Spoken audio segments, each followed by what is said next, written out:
So welcome back to video number 2, which is platform comparisons.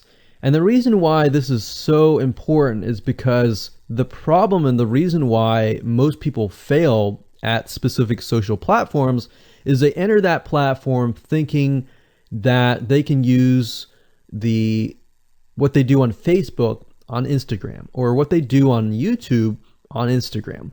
But the reality is that you are entering a totally different culture. So imagine entering a totally different culture and trying to do something that works in a different culture.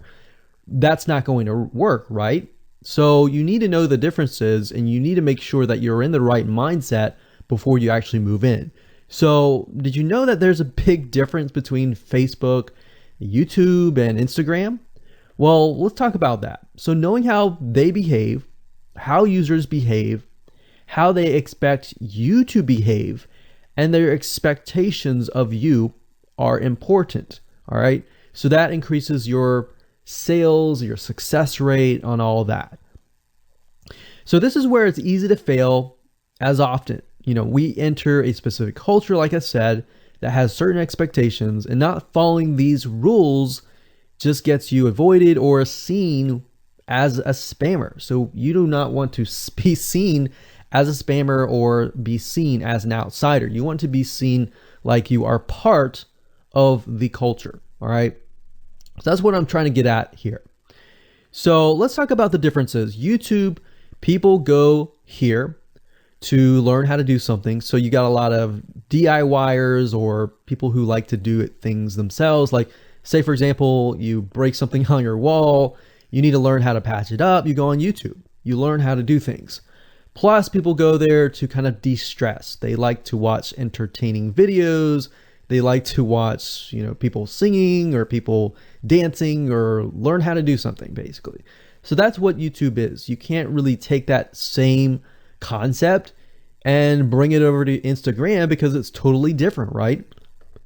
Facebook is a great place for people to see what's happening, to discover what is happening in the world, what their friends are doing, what people that have similar interests are doing. They can join groups and all of that. So it's all about discovery. All right. So many different ways of discovery. Now, Instagram, on the other hand, is where people come here to get inspiration, to get ideas. So they might have discovered something on Facebook, but they want to get more ideas about it from Instagram. So if you'll notice, Instagram is a platform with a lot of beautiful, aesthetically pleasing images. So that's another thing. You want to make sure that you have really aesthetically pleasing images. So if you're not a person that create really good images, you're going to need to have a program to do that. And we'll talk more about that later on. You can use these programs to create beautiful looking quotes, beautiful looking images, and all that. But that's something to keep in mind.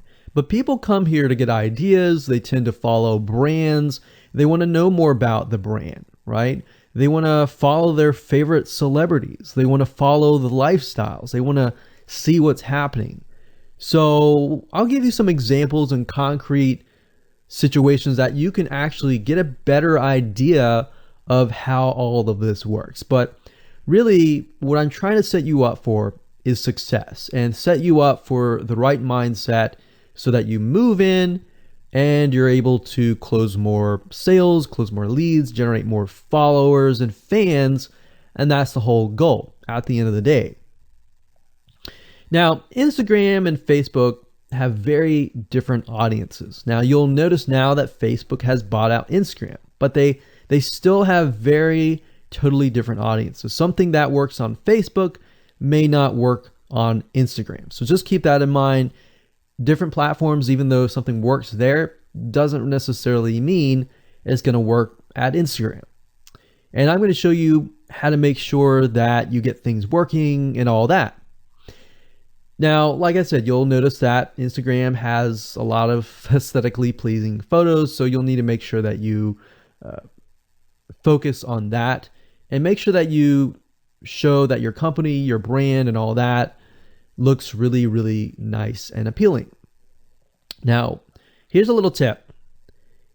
On your Instagram profile, when people go to the Instagram profile, they're going to see about a few images.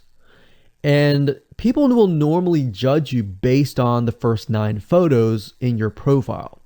And based on that, they will decide to stay or they will decide to leave. So you got to make sure that you choose your best 9 photos forefront. So when somebody comes to your Instagram profile, they see the best of the best, right? All right, so now that we've talked about that, and now you have a better idea of how Instagram works, let's jump on in and go to video number 3 and talk about how to start out on the right foot.